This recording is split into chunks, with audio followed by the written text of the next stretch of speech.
We might get started. Welcome to the UN Global Compact Network Australia and today's virtual open house session. This is our first open house for the year, and I welcome you all to this virtual session. Next slide, please, Emilia. Firstly, I would like to acknowledge that this presentation is being held on the traditional lands of the Wurundjeri people of the Kulin Nation, and I pay my respects to elders past, present, and emerging. My name is Greta Korthaus. I'm the Stakeholder Engagement Manager at the UN Global Compact Network Australia. Feel free to share in the chat box your name, where you're joining from, and why you're here today. This session is being recorded and will be shared with anyone who has registered. So in case you cannot stay for the entire presentation or you would like to share it with someone later, look out for the thank you email we will be sending over the next week. Next slide, please. Please meet the team. Some are present here today as well.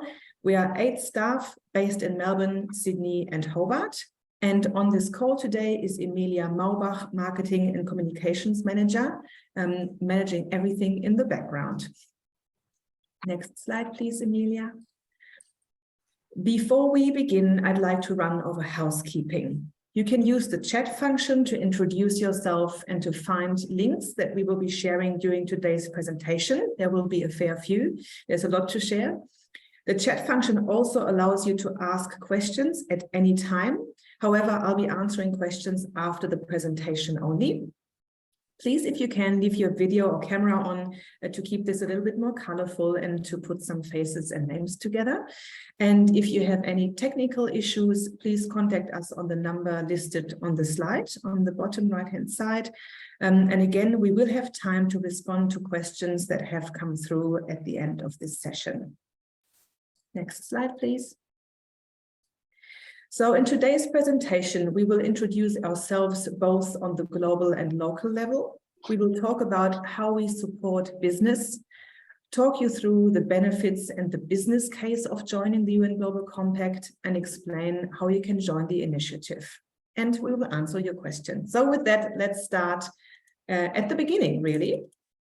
In 1999, it was the former Secretary General Kofi Annan who proposed to initiate a global compact of shared values and principles to give a human face to the global market.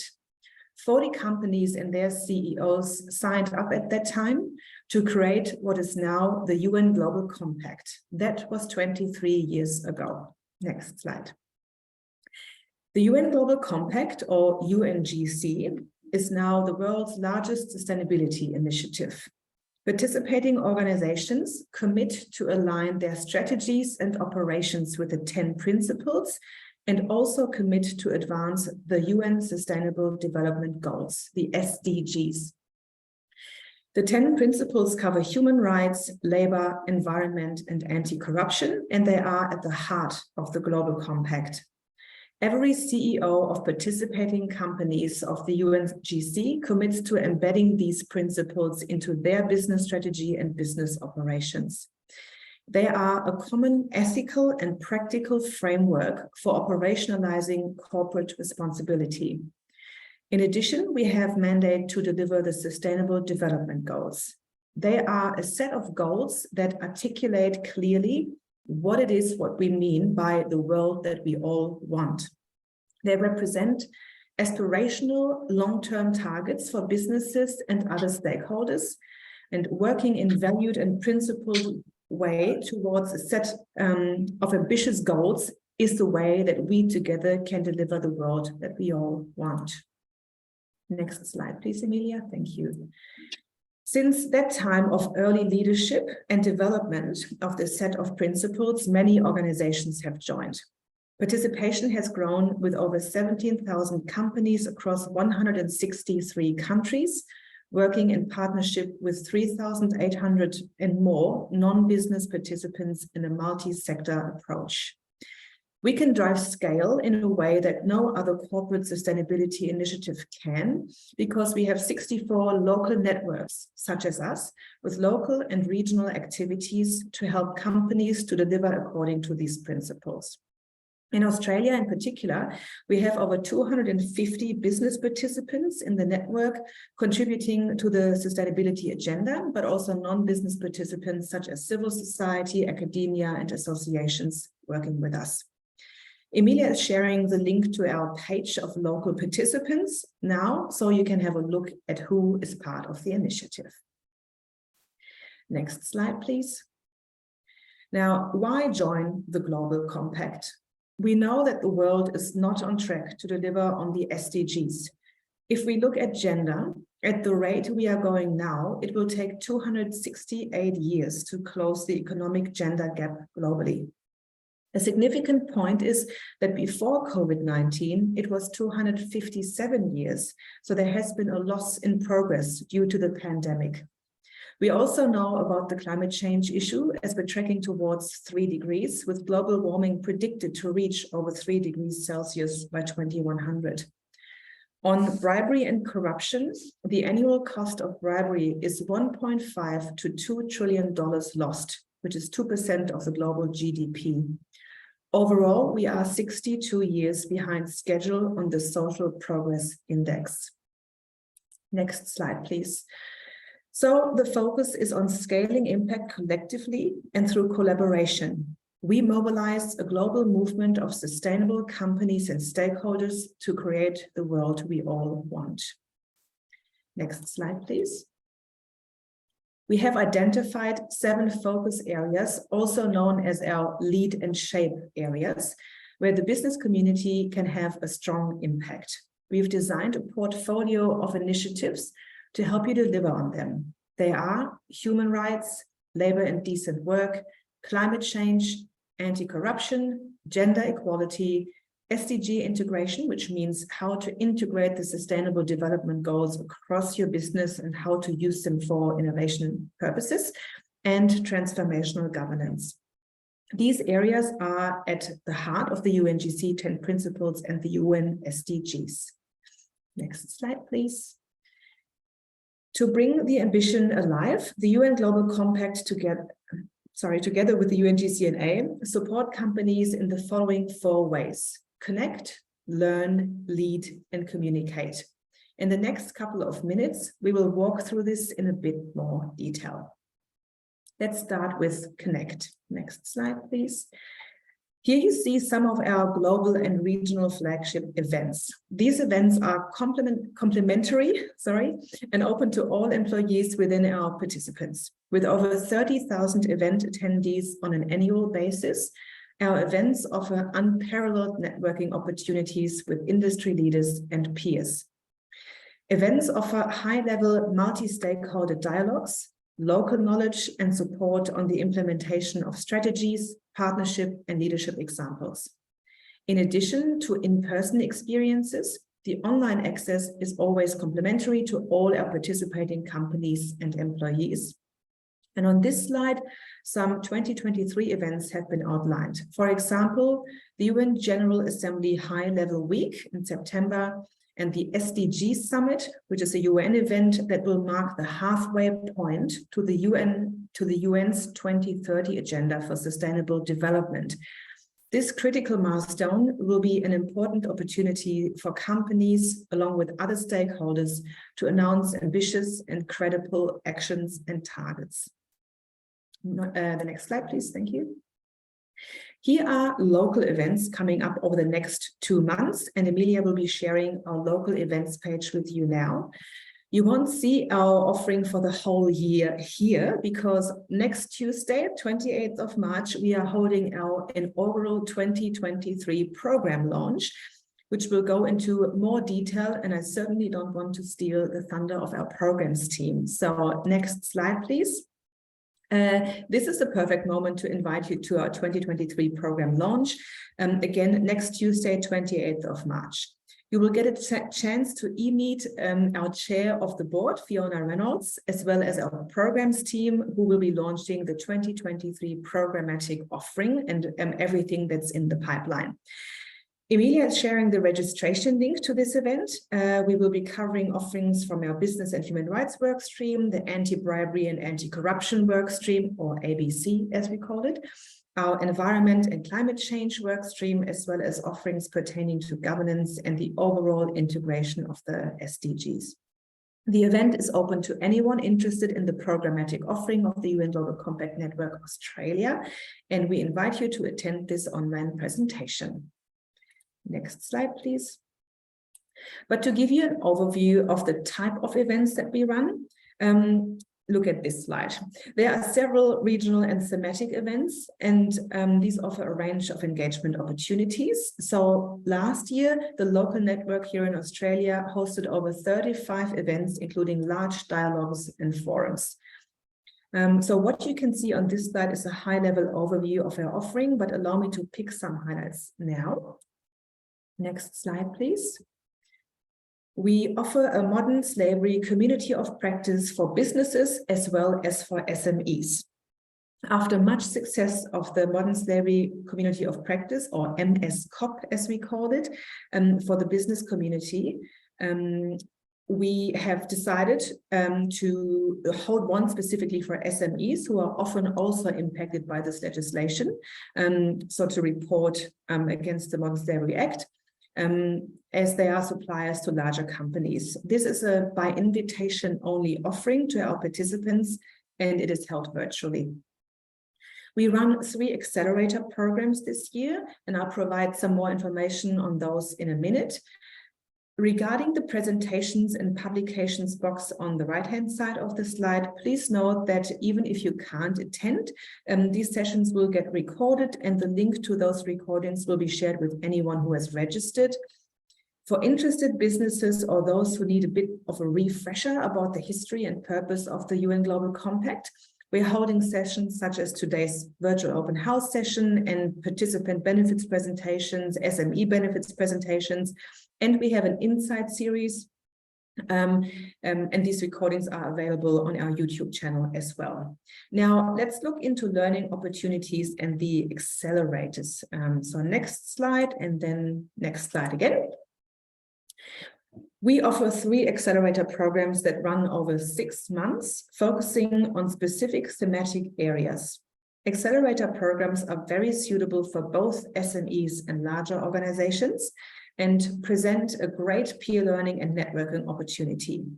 They are based on thought leadership work and are designed for companies to make tangible changes in the processes and activities of their business. It is a program to enable businesses to really set goals and take the action to deliver. The Climate Ambition Accelerator is designed to provide businesses with the base knowledge and skills needed to accelerate progress towards achieving net zero emissions, including how to set a science-based target. Participating businesses will gain access to global best practices, peer-to-peer learning sessions, capacity building sessions, and on-demand training. Participants will be asked to nominate 2 representatives. However, only 1 representative is expected to join these live sessions. And in total, participants can expect to dedicate 25 to 30 hours to the Climate Ambition Accelerator over the 6 months. I'm focusing on the Climate Ambition Accelerator because registrations are currently open. So Amelia is sharing the link for the information and registration page at the moment. The SDG Ambition Accelerator is currently running and will be finishing, I think, next month. And our Business and Human Rights Accelerator has just been launched last month, and we are running this for the first time really since February. Now let's jump to the next slide and look at guidance documents. Actually, can we jump to the next slide, Amelia? Apologies. Thank you. Our UN Global Compact digital library is designed to help you find the resources you need to take the next step on your sustainability journey. There are many forms of guidance, as you can see. Some examples are the publications Shining a Light on the SDGs, as well as our SDG Ambition Guide. Also recently launched was our Modern Slavery within Maritime Shipping Supply Chains publication. In addition, we offer bite-sized learning videos, publications and event summary documents, and guides and tools. Our news and events page gets updated according to upcoming events and learning opportunities. And Emilia is, I think, has shared the link right now. I also really recommend subscribing to our monthly bulletin, which provides an up-to-date summary of anything coming up globally, regionally, and locally. Next slide, please. Within training, there is the Global Compact Academy, available to all participating companies and employees. As the UN Global Compact's leading-edge learning platform, the Academy provides business leaders and practitioners with the skills and knowledge they need to move their companies further and faster in implementing the 10 principles of the UN Global Compact and the SDGs.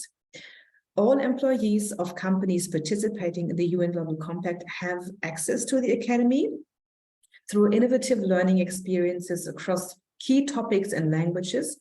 The Academy offers actionable insights to companies and professionals of all functions and levels of advancement. There are virtual how-to sessions on key areas towards delivering the goals. There's e-learning courses to help participants learn concepts in their own time, from fundamentals to deep dives and master classes, micro-learnings and changemaker series. The Academy is a well-curated digital learning space for everyone who wants to better understand how the private sector can make progress towards the 10 principles and the SDGs. Next slide. Now, this is a busy one. As a digital learning platform, the Academy is available anytime and from anywhere. On the screen, you see a map of the Academy platform landing page. Don't worry if you don't get it all. We have video tutorials in multiple languages available to guide you, as well as written tutorials, or guides rather. The platform also allows detailed tracking both at individual and organization level. So you can create learning plans and get updates as to who has taken which classes and courses. Next slide, please. Now, and the next one, please. Coalitions, thank you. Coalitions are created to form thought leadership on a particular issue area to deliver on the UN SDGs. We work with companies and partners, such as other specialized UN entities and organizations in these multi-stakeholder coalitions. We have, for example, the CEO Water Mandate, which is targeting improved outcomes for 3 billion people in over 100 basins, representing a scale target. The Ocean Stewardship Coalition and Science-Based Targets are targeting scale initiative across oceans and climate emissions goals. The CFO Task Force is a group of large companies to scale their corporate finance, which has a scale target for 1,000 companies to join and for 50% of the corporate investment to be SDG linked through various financial instruments. This will be a target of about $500 billion. Now, these are run by the Global Office. So if you're interested in any of these, we can get you in touch. Often they are by invitation only, as they focus on large business, but it's not an exclusive offering. Next slide, the communicate area. Reporting your progress. The first step is the submission of your communication on progress every year. Businesses will report through a digital submission platform on a list of 60 questions, and they are all exactly the same for all participants. While this helps us track progress, it also enables companies that are beginning their sustainability journey to understand what the right priorities are and the levels of progress already being made. Once companies have this understanding, it assists in setting goals that each business should be tracking towards in the coming years. This again enables us to track our global collective impact.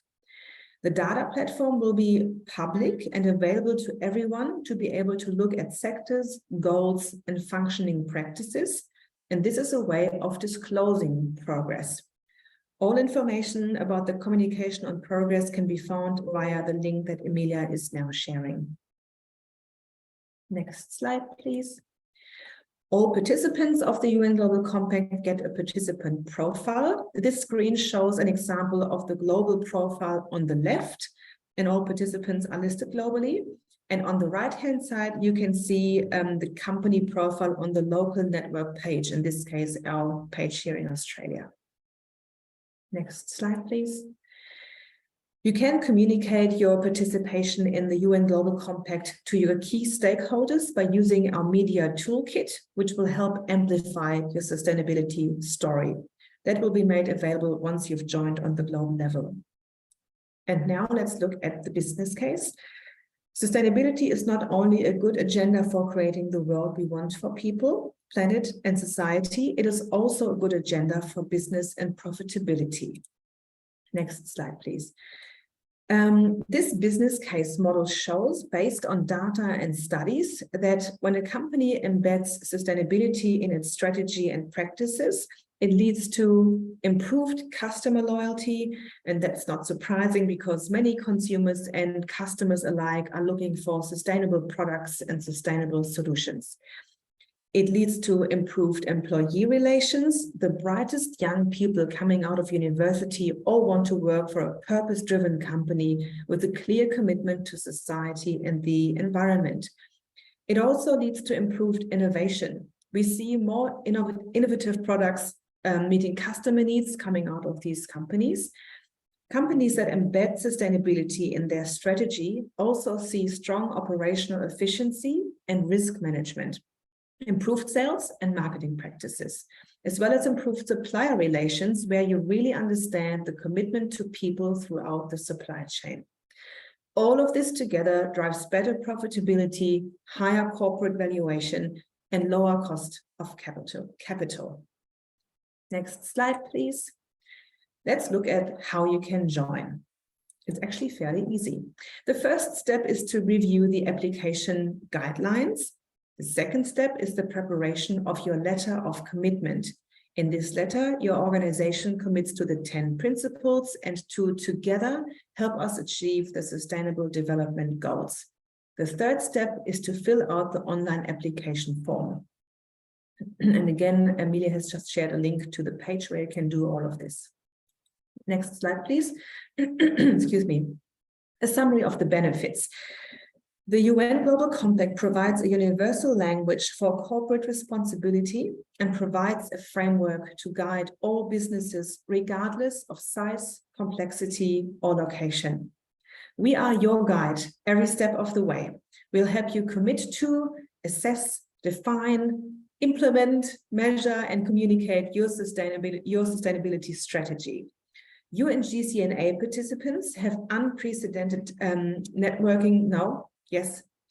unprecedented networking access to other UN Global Compact participants who are representing nearly every industry, sector, and size in over 160 countries through a range of exclusive member-only events.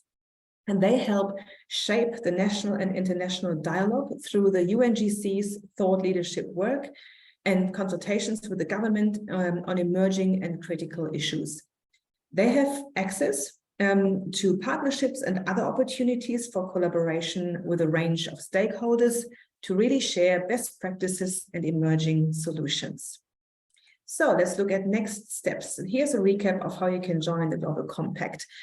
Please complete the application form, including providing a letter of commitment signed by the highest level executive and completing the UNGCNA membership form, which means you join us on the local network level. Contact us if you would like to discuss the initiative further, if you need help with your application. And once you've joined up, we'll get you set up with access to the UN Global Compact's dashboard, the UNGCNA's participant area, and ensure that your logo and organization profile is on our website. You can see that the UN Global Compact is not a performance or assessment tool. It doesn't provide a seal of approval, nor does it make judgments on performance. We encourage you to treat the UN Global Compact as a platform for you to connect, learn, lead, and communicate. It is designed to stimulate change and to promote corporate sustainability and encourage innovative solutions and partnerships. I'll be your best point of contact for any questions and assist you in the process. And I'll also be your main point of contact during your membership. So if you'd like to learn more, I can send you an email with information on how to join. Thanks, Emilia, for sharing the link. Now we are finally at the end of our presentation and invite you to ask questions via the chat. Emilia, I haven't had a chance to look at the chat box at the moment. Have any questions come through so far? Nothing that I've noticed so far, but if I have missed any, feel free to unmute yourself also, as we are in a meeting. So exactly. your opportunity to pop it in the chat or to speak up. Exactly. Any questions from anyone? Here we go. We've got 2 come through now, which is lovely. Hold on, let me just jump in. Is there any data on the business case claims? Can you elaborate on that, please?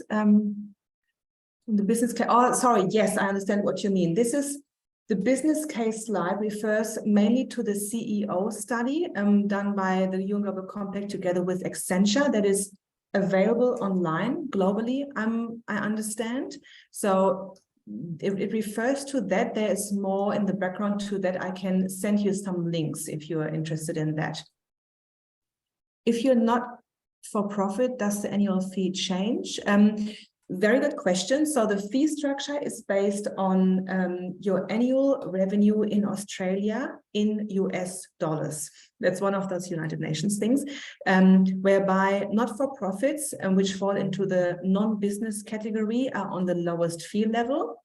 And that is currently at 1,500 Australian dollars per annum.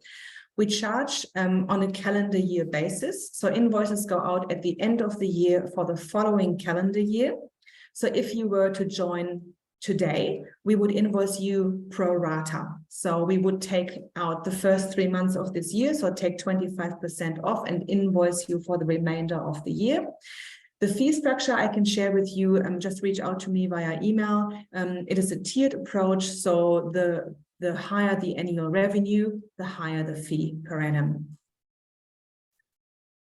Do you have a results page for tracking progress against SDGs? I can see the submission page. Thank you. There is a global page. I don't have that available right now, Roger, but there is a global page. I don't know, Dan, if you remember where to find this. Otherwise, we might put that into the thank you email. Thank you. With where we are currently at. So there are resources from on the UN level. Yes. Thank you, Roger.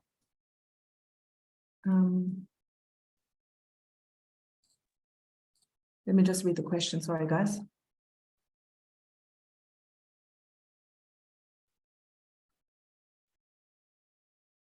I'm not sure if this one helps, but I found the SDG tracker that I've just popped in the chat as well. Okay. Sorry, I'm just reading through some questions.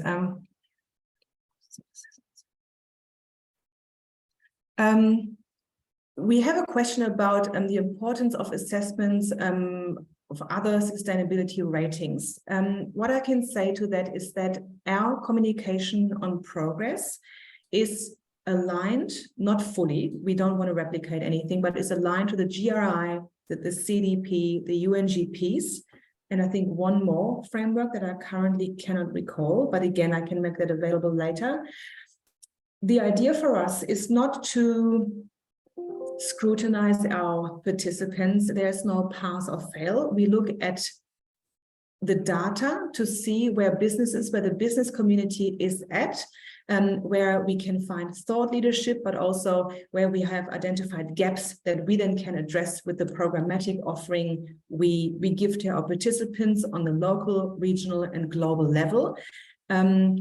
I can't speak to other sustainability ratings. I think that is something we just don't do. We don't rate. We don't sort of assess in that way. But I'm very much aware that a lot of our participants are looking at other standards and ratings and participate in those as well. So these are complementary and not so much sort of conflicting or competing.